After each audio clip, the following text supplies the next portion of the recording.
What's up, guys? It's Brandon and Kalie. Today we're here with Kalie's Mini Cooper SE, and we're going to talk about why it's going bye-bye.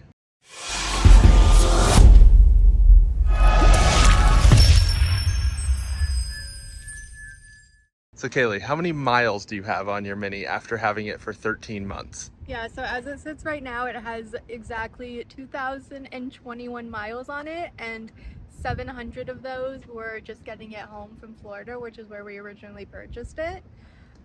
So you can do the math. I've put 1,300 miles on it in a year. So that's largely the reason we're getting rid of it. And we should talk about that this car has a 114-mile range. So that works out to charging probably one of the shortest range, if not the shortest range EVs on the market once a month, roughly. Yeah, and especially now. So we used to live slightly outside of the city. We live in Charlotte. We used to live slightly outside. Now we're more in like the center of the city. So most of those miles were when we lived outside the city. Now that we're actually in the city, I drive it even less because we have like grocery store within walking distance. I walk to work, and anywhere else I really need to go, like we can just plan accordingly. Like we probably go together most of the time because I don't like going places alone because I have social anxiety. So yeah. Yeah, because previously when we lived near Lake Wiley, we actually had to kind of have a car because you couldn't really do anything without a car. Yeah. But now that we're closer to the city, you don't really need a car, and you're basically just driving the car at this point. I drive it because I feel bad that because I you so long. You drive it for sake of driving it, not because you actually need to drive it anymore. Yeah. But how would you sum up your overall experience with the car? Is it pretty good? I mean, I love the car, but I mean, I'm kind of biased because I've always loved minis and EVs, so it just kind of made sense for me. I know it's not the most practical car for everyone, but I love it. If I did drive it more and I had reason to, I would definitely keep it. And if your use case for the car makes sense, I would definitely recommend it. But for me, it just doesn't make sense for me to keep the vehicle because I don't drive it. Yeah, even for me, I really like the car. I haven't driven it a ton because Kalie doesn't let me, and because it has manual seats. So it's a pain because we have a foot height difference. Yeah. But if it had, I'd say probably 150 like interstate mile range, I could probably make it work, but I just drive too much for a vehicle of this range. Yeah. It could do like 85% of my driving, but that 15% really wouldn't work for me. Yeah.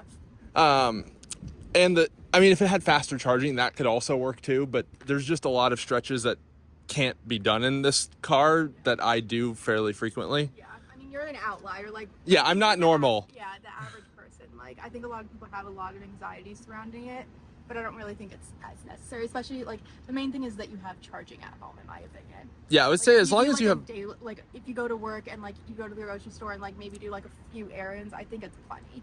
Yeah, or especially as a second car, which most Minis are for people anyway, it really is the best version of a Mini in a lot of ways. It fixes the biggest problem with a Mini, which is usually the powertrain. Yeah. Yeah. And it just drives better, and I don't know the exact number as far as 0 to 60, but I think it's slightly faster than the S. Do you know? They're like about the same. Okay. Close enough that it doesn't matter. Yeah.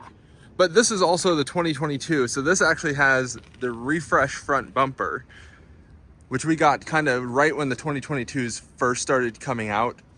I mean, with 2,000 miles, you wouldn't really expect any wear, and there isn't, so not really a whole lot to show in that regard.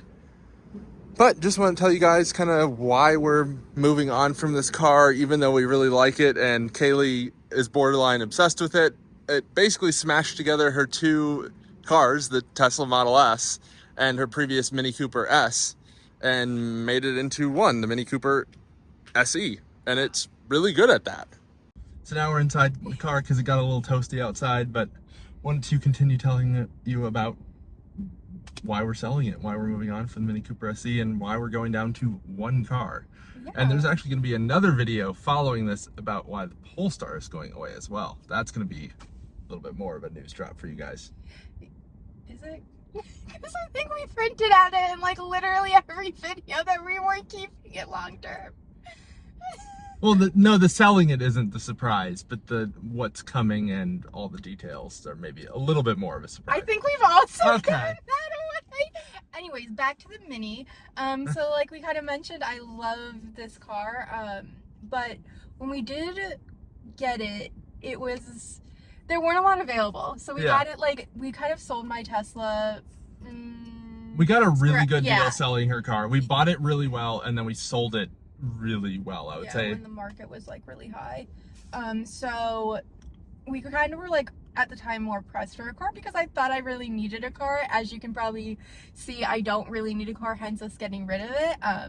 But because of that, we kind of looked all over the country for one. We looked primarily the eastern seaboard because with the 100-mile range, it would have been a little tricky to get it home any farther, like outside the I-95 corridor-ish. Yeah. But I did look everywhere. But because of that, this isn't my ideal spec for the car either. So like, while we're mainly getting rid of it because I don't need a car, I would definitely get another one, but this was never my ideal spec. So I would prefer It's not to the have, dream like, car per se, so she doesn't it's feel the dream car, it's not the dream spec. Yeah, so she's not emotionally attached to it, I think Yeah. is what she's getting at. Yeah, so like even if, like I could see myself getting another one of these, but I would probably want to order it kind of situation too. Yeah, and also we did pretty well with the tax credit and everything, whereas now they don't qualify for the tax credit, which is pretty unfortunate because it makes this car a lot less appealing, I would say. We're not going to talk about that. I have my emotions on that. The new tax credit situation's a mess, but that's a different topic. But any departing thoughts on this car? I mean, it's at 35%. I think we last charged it well over a month ago. Yeah, I don't charge it very much. I mean, I love it. It's one of those cars that like, it has to fit your lifestyle because like with 114 miles like range, you have to kind of like not really, you can't go long distance frequently. Like we've done long distance and it's you fine, can, but you have to be pretty dedicated to do so. Yeah, so like if you're most people's day-to-day lives look the exact same, and so if it like fits in there and like you like minis like I do, like it's a perfect car for you. But it definitely has to fit into your lifestyle kind of situation. Yeah, it's very much you have to know your use case. You can't just buy it and expect it to meet your needs. You have to pick this car based on your needs. And I think that's every car. Like I feel like every time I look for a car, it's like that might not be great for someone, but that's great for me. Yeah. I mean, I think with a lot of the crossovers on the market now, that's kind of the car that tries to appeal to everyone's needs and not really exceed anyone's needs. Yeah. But let's just talk about the spec here real quick and what we liked about it. So this has the Harman Kardon sound system, which I believe is pretty hard to find now because of supply chain. I know there was like a lot of supply chain issues. Even when we were trying to find one, it was hard to find one with. A lot of cars were getting credited for it. There's absolutely no way I was not having it. But I think the base system in the Mini is pretty crap, to be honest. Yeah. And then we also have, I think they call it the driver assistance package or something like that. Basically adaptive cruise. That was what was really hard to find. That was really hard to find. So obviously coming out of the Tesla, like with like, we needed something. I needed something. So Minis, like, I feel like they're kind of spec'd pretty low considering, all things considering for the most part. Like, I more like them because like they're like a fun shape and they handle well and like all that good stuff. But they're definitely lacking on some features, including like they don't come with lane keeping at all at this point. Which is generally fine because you can kind of just throw it in the lane and it's fine because it's narrow. Yeah. But I think one of the things that like really kept me from getting like the 2021 Mini Cooper SE was just like the fact that it just had like normal cruise control. It didn't even have adaptive. So when like 2022 model came out with adaptive, I was more like, oh, that's like more practical for me now. So I did get that. Can you not? I was looking for the window sticker. Absolutely not. But that, no. I'm trying to talk and you're over here scavenging through the glove box. I don't even remember what I was saying. You're talking about adaptive cruise control and I was trying to find the price of it. I think it was roughly $700. Yeah, I think it's $800. Okay.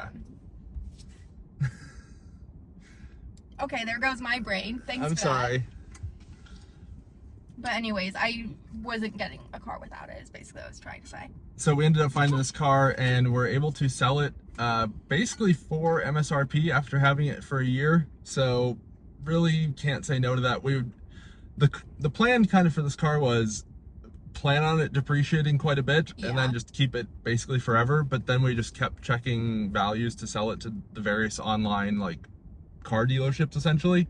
And the value suddenly went up $3,000 and we're like, oh, well, we don't actually need that. So let's get rid of it. Yeah.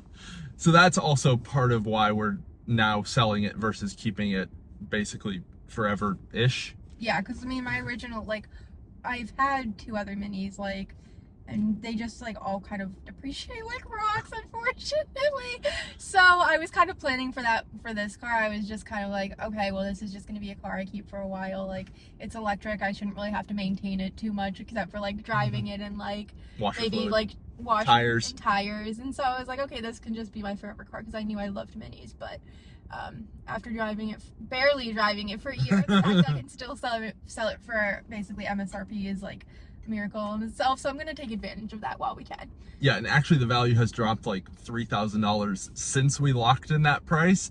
So now we're finally like, oh, we have to make sure we do it before that offer expires. Yeah. But anyway, if you guys have any questions about our Mini Cooper SE ownership experience and what it was like to live with, even though we had very few miles on it, definitely comment down below. If you want to see what's coming next and more about my Polestar, be sure to hit the subscribe button, hit the like button, and we'll see you guys next time. Bye.